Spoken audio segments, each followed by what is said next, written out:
Dobar večer i hvala što nas gledate.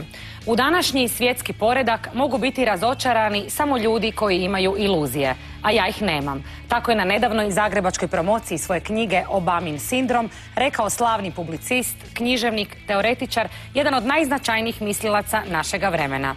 Iznimno mi je drago da je upravo on naš večerašnji gost. S nama u studiju je Tariq Ali.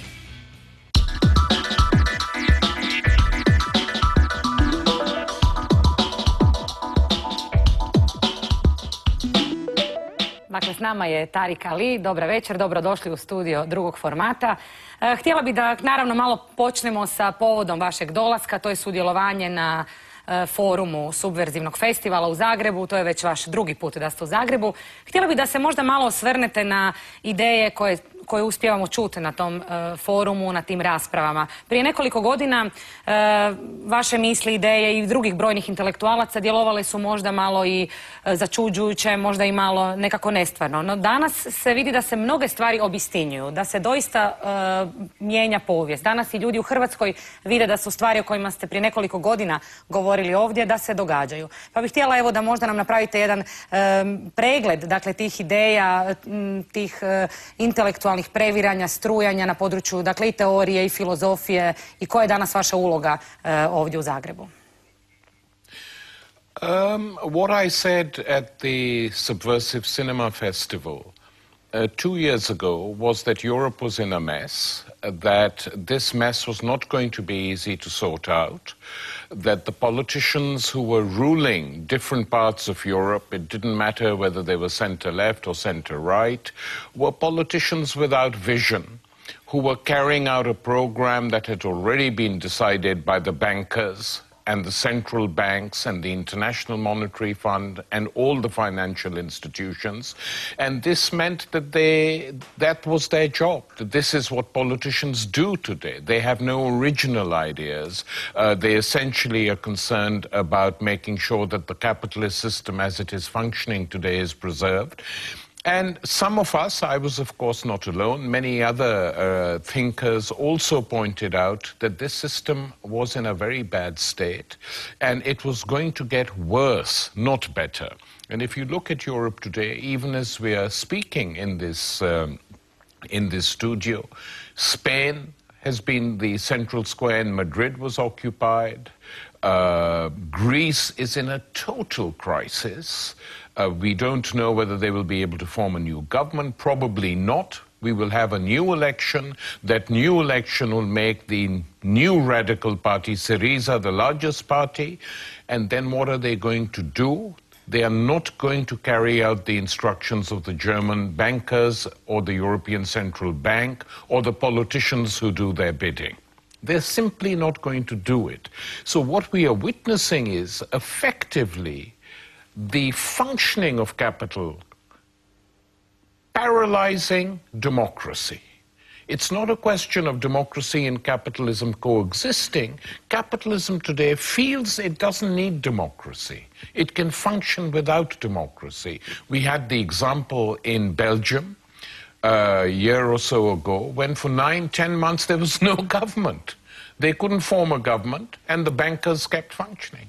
So this is the situation we're in, and we really are desperate now for politicians with a little bit of vision who realize this system cannot go on, challenge it and push through structural reforms which are desperately needed and which is what people want. And if politicians of the left do not do this, then you have in virtually every European country today the extreme right. And they speak very openly, and they say the politicians are corrupt, and they're on the payroll of the banks, and the real problem is immigrants, foreigners, Romani people, expel them and our problems will be solved. So we have a very dangerous situation in Europe today, and this is why people on the left, progressive people, can't simply sit still and go shopping as usual, because soon, they will not be able to afford to do that shopping, and in many places they can't. In Greece and Spain, it's impossible now. And to change fundamentally what exists today. Zanimljivo, evo, kad otvaramo te teme i progovaramo o krizi Europe, sve to za publiku jedne zemlje koja upravo slavi ulazak u tu Europu, dakle stoji još uvijek pred vratima Europe. Što vi vidite, kakva je naša budućnost tamo i je li to sretan odabir za Hrvatsku? I don't think so. I think the future looks bleak. And I think people are living on illusions and fantasies. And if the European Union as it exists can no longer function, it is not the big countries like Germany or France or Britain who will suffer too much. They will, but not to the extent of small countries, which thought they were going to be independent countries after this ugly civil war that took place in the Balkans. Croatia became independent, Serbia became independent, Montenegro became independent, Kosovo is semi-independent, Bosnia, semi-independent. Effectively, what is this independence? They are either protectorates like Kosovo or Bosnia, UN protectorates, or like Croatia, they are European colonies, EU colonies. That is what they are. They have no right to do anything that is independent of what the EU needs. So why have this independence? What does this independence mean? And I have been arguing, I'm not a nostalgist. I don't believe old Yugoslavia can be reconstructed again. But I do believe that the Balkans are an important region in Europe, and we need to have a confederation of Balkan states, which include Greece, which include Bulgaria, which include the existing republics of the former Yugoslavia, to work together, to maintain independence, but to work together as a regional entity, like some of the countries in South America are learning to do. That, I think, is the way forward. Not to be dependent on the big countries of the European Union, but to work together and strengthen the position of the Balkans in relation to the European Union. Work within it, but not under it. Htjela bih da malo progovorimo nešto i o vašoj knjizi koju ste predstavili u Zagrebu ovih dana. Zove se Obamin sindrom, za one koji još nisu imali prilike vidjeti. Već možda i sama naslovnica ponešto o njoj govori. Naime, na naslovnici Bush proviruje iz Obamine glave. Pa bih htjela možda da odmah to pojasnite našim gledateljima. Može li se već iz toga iščitati ideja knjige? The message of the book is very simple. It is effectively that in all the major countries of the Western world, starting with the United States, we have what I have described as an extreme center. This center imposes austerity, unemployment at home, attacks civil liberties, locks people up without a trial. That is all happening. Occupies foreign countries. Millions die, as in Iraq. Tens of thousands die, as in Afghanistan. And this extreme center encompasses both the Republicans and the Democrats. Just like in Europe, both the center-left and the center-right are part of this extreme center. So it doesn't matter who's in power. Exactly the same things are done. And in the case of Obama, what is different is that he had raised the hopes of young people. They felt maybe now we're going to have change. Change we can believe in. But the change we can believe in, which was his slogan, meant no change at all. And Bush, of course, is very happy. He says Obama is a very good successor. Everything he is doing, I started, and I would do today myself.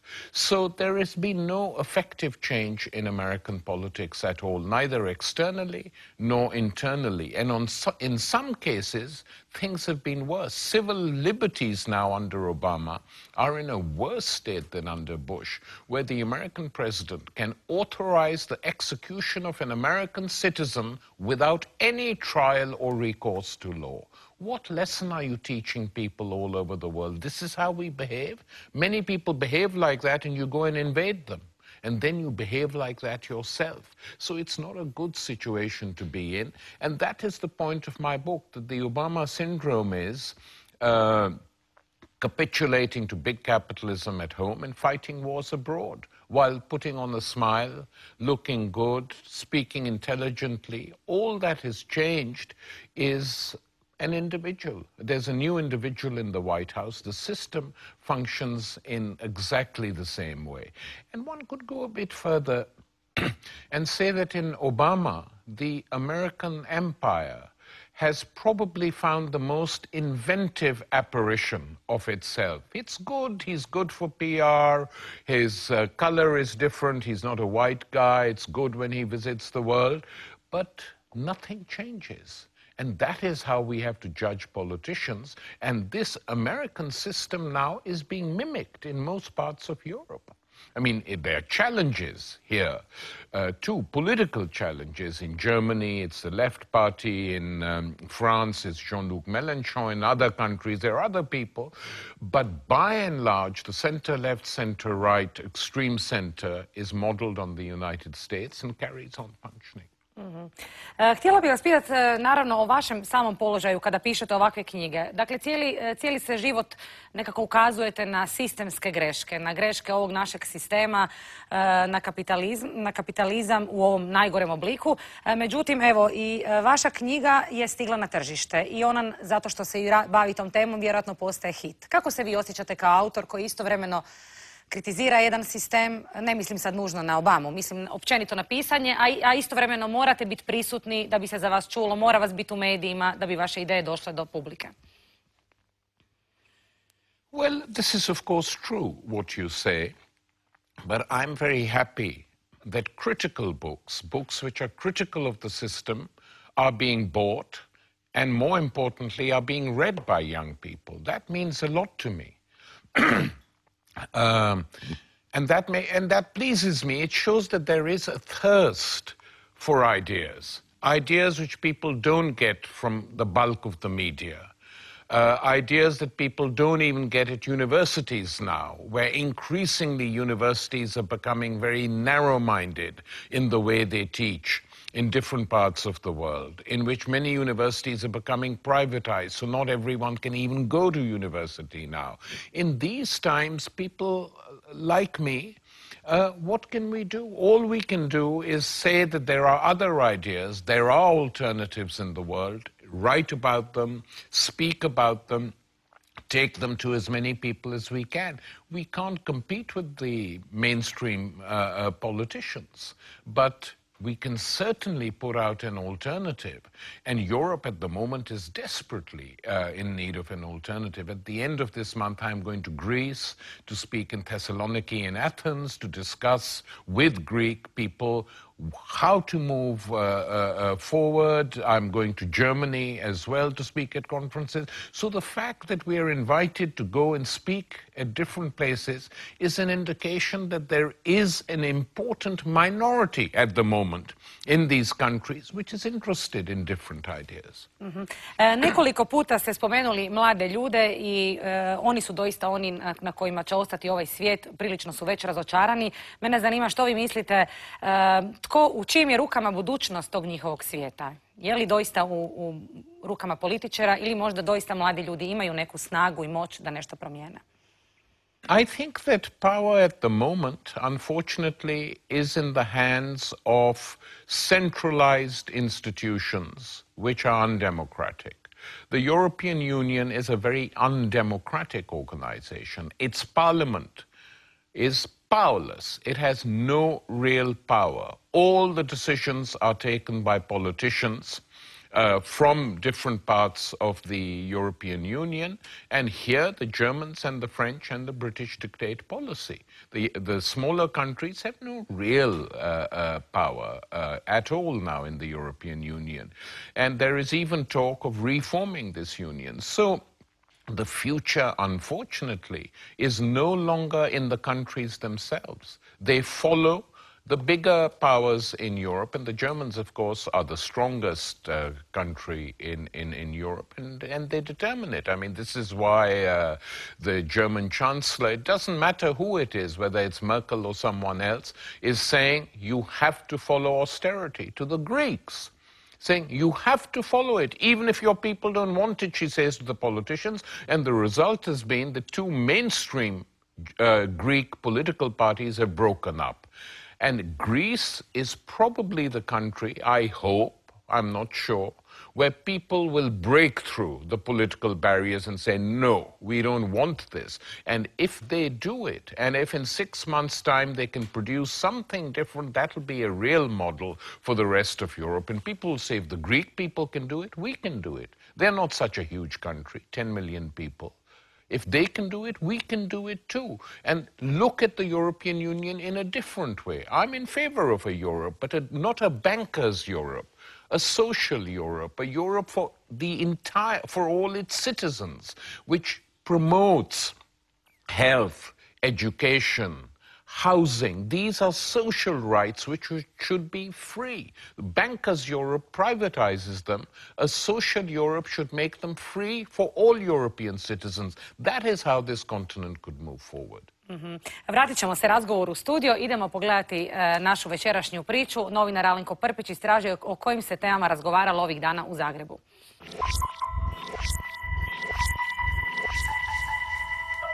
Europska unija konstruirana je da bude unija bankara, a ne ljudi, i zbog toga je osuđena na neuspjeh. Ovu rečenicu Tariqa Alija prihvaćamo aksiomatski.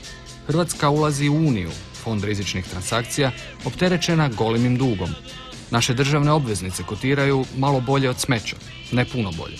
Revizor fonda zove se MMF. Dug naplaćuje makijavelističkom empatijom. Na ploči iznad ulaza u MMF treba stajati slogan "Otkup obiteljskog zlata i srebra, čupamo i iz usta". Referendumom smo pristali na sve. Fond Europa, MMF, NATO. Cijeli paket visokorizične hipoteke. Međutim, čini mi se da se upravo u posljednjih nekoliko tjedana mijenja ta paradigma Europe, odnosno Europske unije, gdje vidimo da i vlade padaju, da se pokreti na neki način organiziraju, da se više ne radi samo o pokretima na trgu Sintagma ili Plaza de Sol u Španjolskoj, nego se na neki način sada radi i o parlamentarnoj borbi koja bi konačno mogla donijeti do nekih promjena. Štednja, štednja, štednja. Vlada, broker novčanih trustova, građanski suverenitet kojeg smo se odrekli zbog društvene sigurnosti, devoluira u predgrađansku despociju, tiraniju. Društveni ugovor, revidiranje bez naše volje. Radnička, socijalna, zdravstvena prava oduzimaju nam se. Goldman Sachs boli briga za naša prava. Moramo se vratiti i ponovo zauzeti te iste pozicije koje je kapitalizam već, govoreći to tako, preuzeo. Znači, uvijek se na neki način onda ide prema novim formama, prema novim imenima, prema novim porukama, umjesto da se vrati na one koje su jednostavno preuzete, kidnapirane i tu ponovo definira što je smisao, što je u stvari bitna poruka tih zahtjeva. Financijska kriza je provjereni instrument zarade na Wall Streetu. Kaos burze enronomski se prepakira i podvali poput kreka na ulicama cijelog globusa. I dok se brojači novca na Kajmanskim otocima i talionice zlata kvare od neprestane uporabe, temelje Europe razara stihija, financijska, ideološka, društvena. Bankrot, prosvjed, ekstremna desnica. Dakle, taj projekt, evropski projekt se upravo tim neoliberalnim modusom urušava sam od sebe zapravo jer ne razmišlja uopće geostrateški ili dugoročno. Dakle, sve što se razmišlja, i to vidimo čak i u Hrvatskoj, jest kratkoročno da se smanji deficit, da se napuni proračun i to upravo putem rezanja javnog sektora, putem daljnjih privatizacija, putem deindustrializacije. Preispitivanjem trenutačne europske krize, Subverziv festival pokušat će sumirati realne mogućnosti njezine preobrazbe i stvaranja drugačijeg političkog, društvenog i ekonomskog projekta. Pa mi smo odabrali temu zajedničkih dobara jer upravo mislimo da je ona neko centralno mjesto, mora zauzeti centralno mjesto naše pažnje na festivalu. Mislim da upravo iz te frustriranosti, rezigniranosti i neke vrste pesimizma, koja je u stvari zajednička velikom broju ljudi koji nas okružuju, uključujući nas same, da ona mora na neki način biti možda paradoksalno baza formulacije daljnjeg djelovanja. Europski prosvjedi nisu uspjeli obrnuti ravnotežu moći. Glavni cilj zagrebačkog i svih subverzivnih foruma stvaranje je zajedničkog prostora za ujedinjenu borbu građana, aktivista, sindikata i akademika.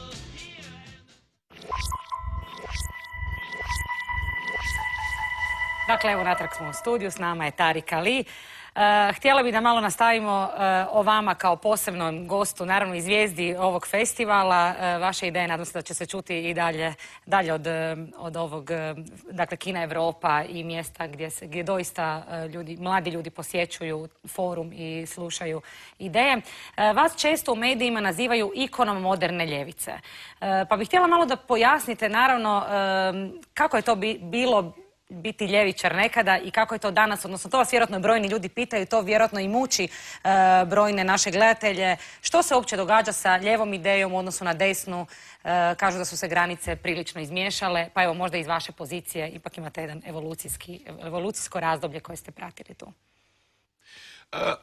In the 60s and 70s, we were living in a very different period. A period where the dominant feeling was one of hope. A period when people felt, young people and older people, that if they got out of their seats and did something, they could change the world, make a better world.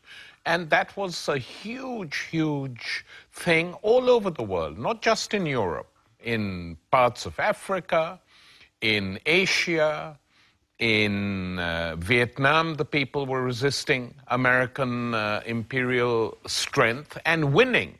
That was the big thing. The Vietnamese showed us we could win.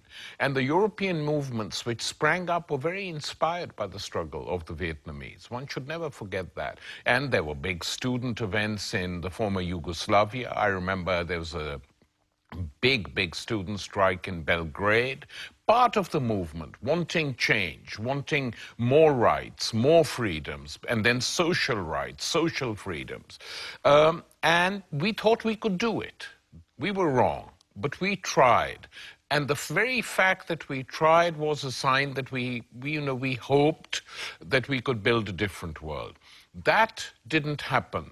And, bad things happened. The people in the former Czechoslovakia, for instance, tried to build what their leader Alexander Dubček called socialism with a human face. But socialism with a human face was crushed by Soviet tanks. And then the Soviet Union itself collapsed some years later. In my opinion, one reason for the collapse was that the Soviet intelligentsia completely lost faith with the system because of what they did to Czechoslovakia. Many people in Russia wanted socialism with a human face, but they said these bureaucrats are not going to give it to us. And that played a part in the collapse of the Soviet Union. With the collapse of the Soviet Union, everything disappeared. Not just for intellectuals, but millions of people in the world saw the collapse as meaning that we had no alternatives. There was no hope anymore of change, and just sit down and take your punishment from the victors, which was the United States and its allies, and capitalism. And they were arrogant and triumphalist, saying we have won, and we don't care now. We are the rulers, and we're going to do what we want with this world. And that's what they have been doing since the 90s, and that period came to an end in 2008. So if the 60s and 70s were periods of hope, the late 80s and 90s were periods of despair. And hope is an active emotion. Despair is a passive emotion. It makes you sit still, there's nothing we can do. That is slowly now beginning to change because of the crisis. But that also makes the left, the new left, very different from what it was in the old days. You have almost to start with a blank page because it's so long and the young people have no memories. I mean, kids growing up today in Croatia or Serbia or Bosnia or wherever, Montenegro, young people almost have no memory of what was the former Yugoslavia. And what were the hopes? It went bad, we know that. But what were the hopes it excited all over the world? Yugoslavia as a country was known all over the world. Why? Because it said, we are non-aligned, we are not part of the Cold War, and they made alliances with India, with Africa, to try and build a different world. And that's why Yugoslavs were very widely respected all over the world. How many young people know that today? They don't know it. They don't know it. And this is one tragedy that has happened since the 90s, very deliberately, that history as a discipline has been downgraded. It's not taught seriously. Almost now people think communism and fascism were the same thing, which is a scandal, because without the resistance movements in the former Yugoslavia, the resistance of the Red Army, the German fascists would have taken Europe. People don't realize that. It's not the same thing. It's a very different thing. Without the victories at Kursk and Stalingrad, what would have happened? Hitler would have taken the whole of Europe. And they forget that because the war is not seen now in a historical way. So you have to start again. And which is why in my writings, history plays a very important part. Because history never goes away. It doesn't repeat itself, but it echoes. And the echoes of that history are heard over and over again for the whole population, even if they don't realize it.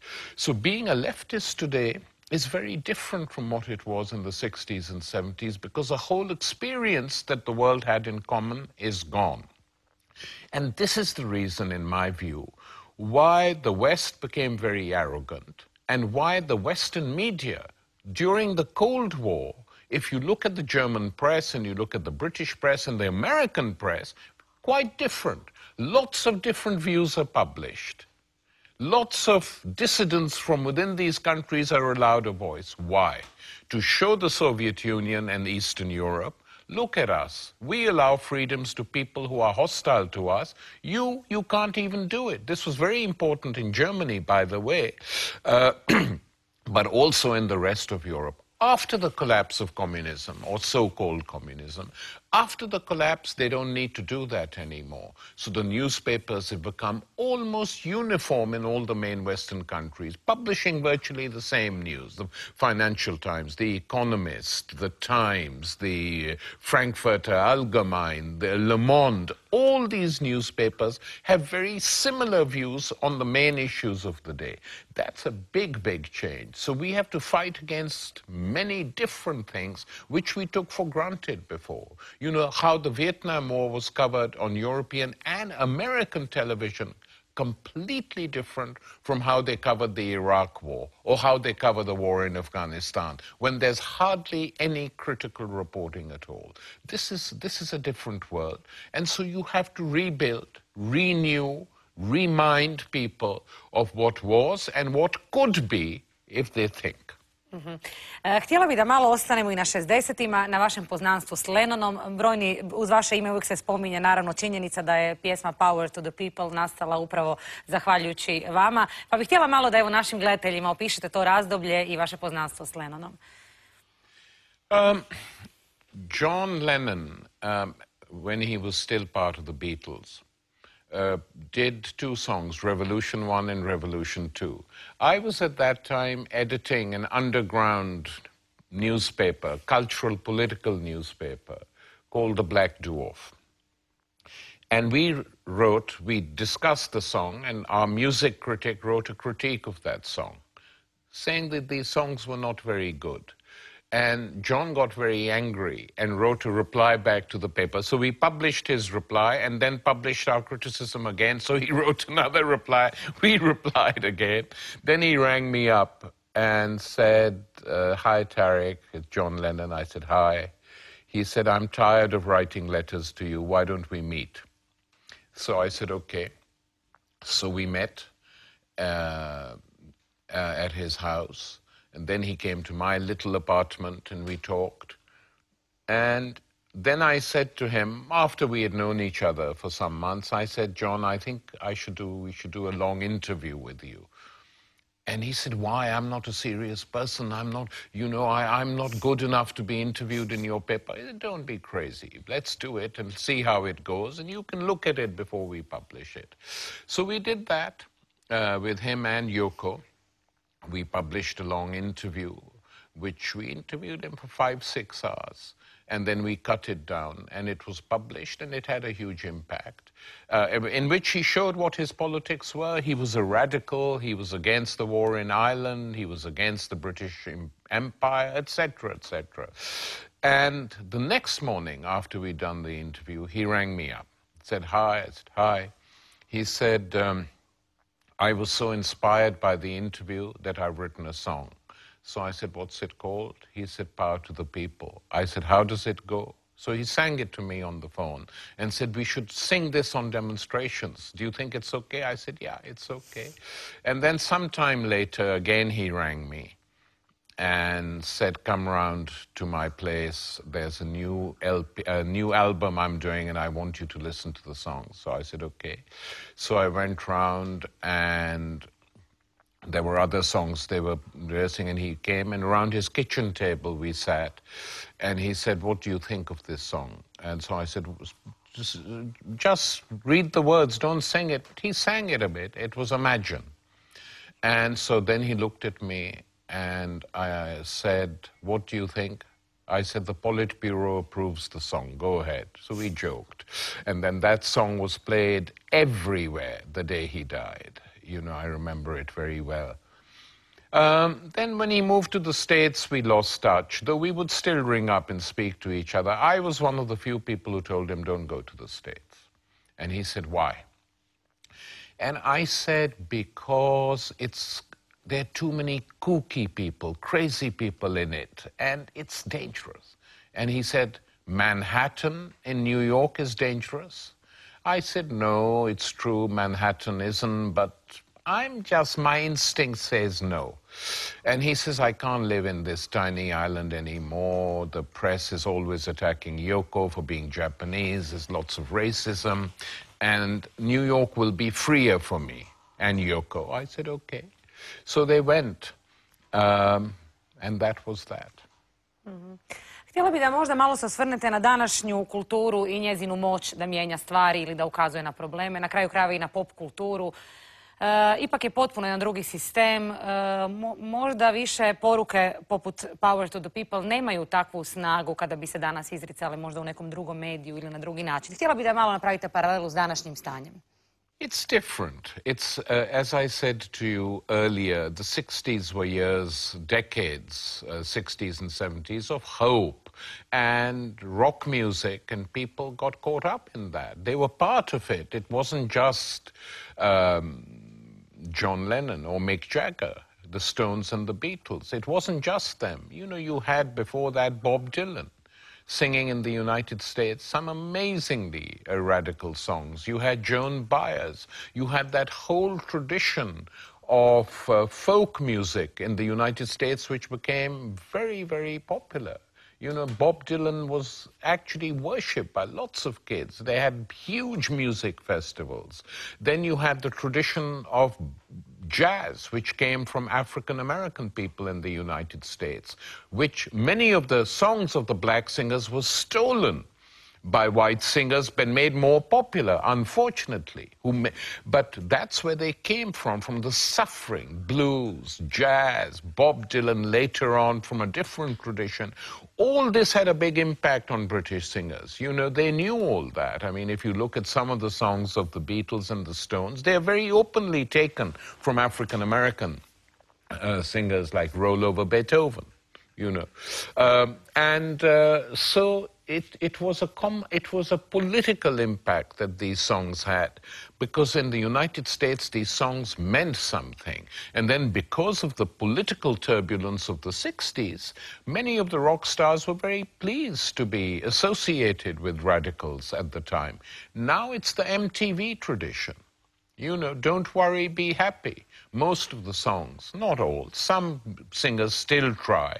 During the Iraq War, there was American bands very hostile to that war. But in these days, when they did that, they were really attacked, viciously attacked in the American media. That's what's different, that the rulers of the world have become much more vicious and much more intolerant. So many people in the music industry want to remain safe because they are fearful.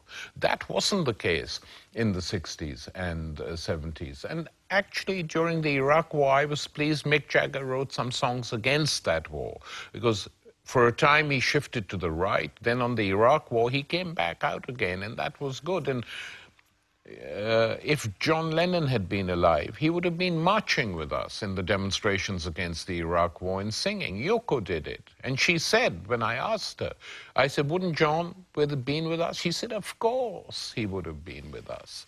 So, but for young people growing up today and coming into the music tradition, it's a bit different. There are some young bands like the King Blues and others who do political songs, but it doesn't have the same impact because the world is different. U Hrvatskoj ste najpoznatiji kao teoretičar, kao pisac publicistike. Htjela bi da nam otkrijete malo i o svojoj književnosti, nešto naravno i da nam kažete koliko je vaše politike u vašim dramama, dakle koliko je i to borba, koliko je borba na pozornici kada se postavljaju.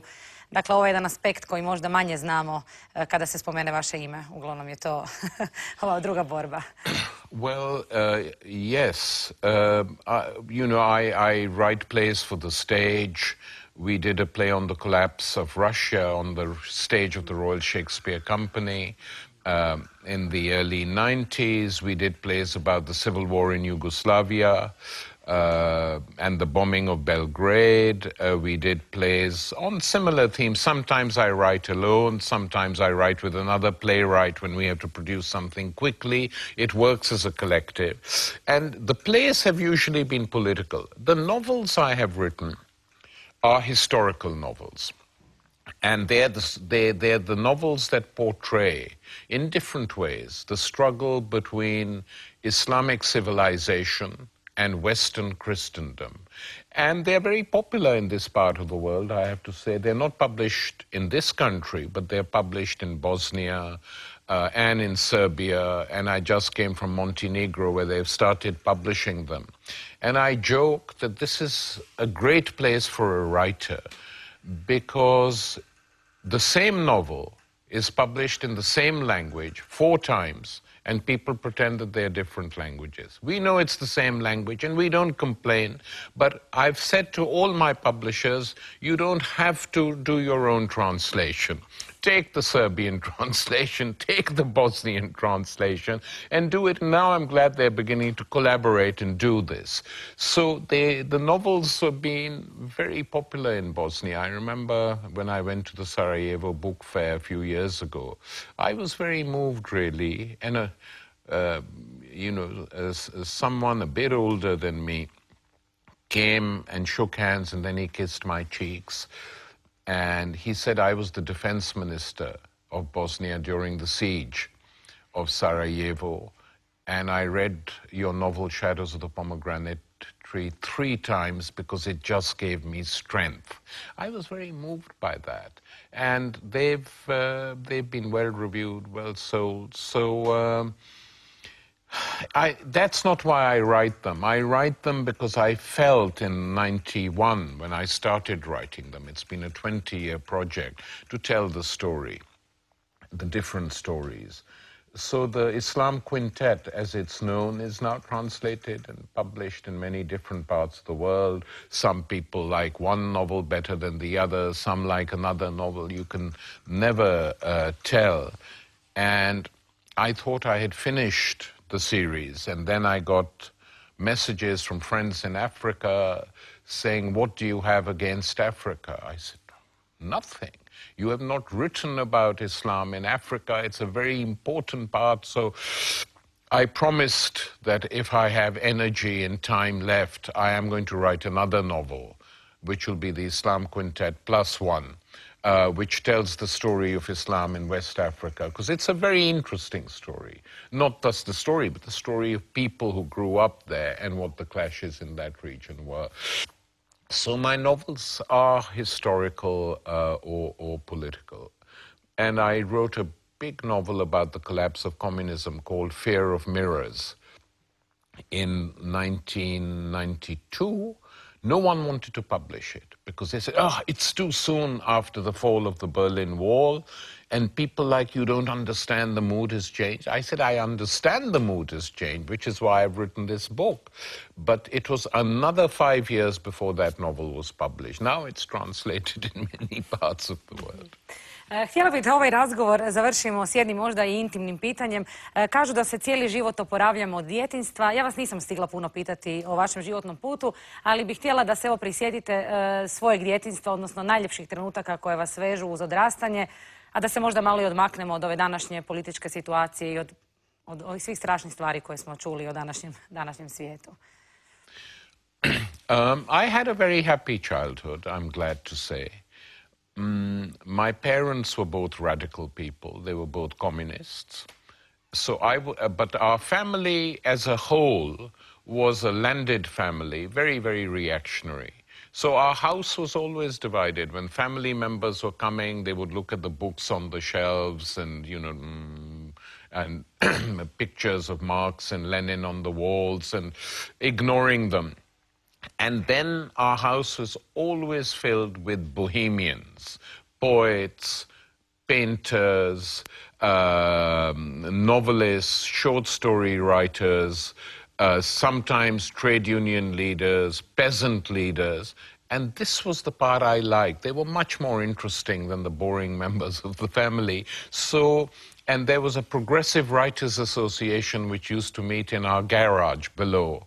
And a good memory is, I think at the age of 6 or 7, I learnt a poem by Pushkin about the hanging chains of Siberia, which I recited to a gathering of poets and writers, and slightly embarrassed, but they were very encouraging people. So even from childhood, I was quite engaged in culture and politics. The nicest part of life, if you want on a personal level, was every summer we would leave the cities, which became very hot in Pakistan, and go to the Himalayan mountains or the foothills.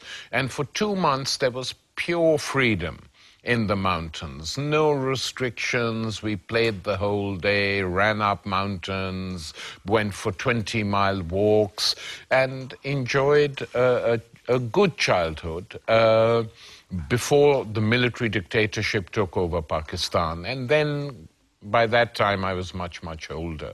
But I had very close and good friends. And in the last novel I've just finished with the Islam Quintet, Night of the Golden Butterfly, it's called, I talk a bit about that period in my life, because this last novel is about contemporary life today.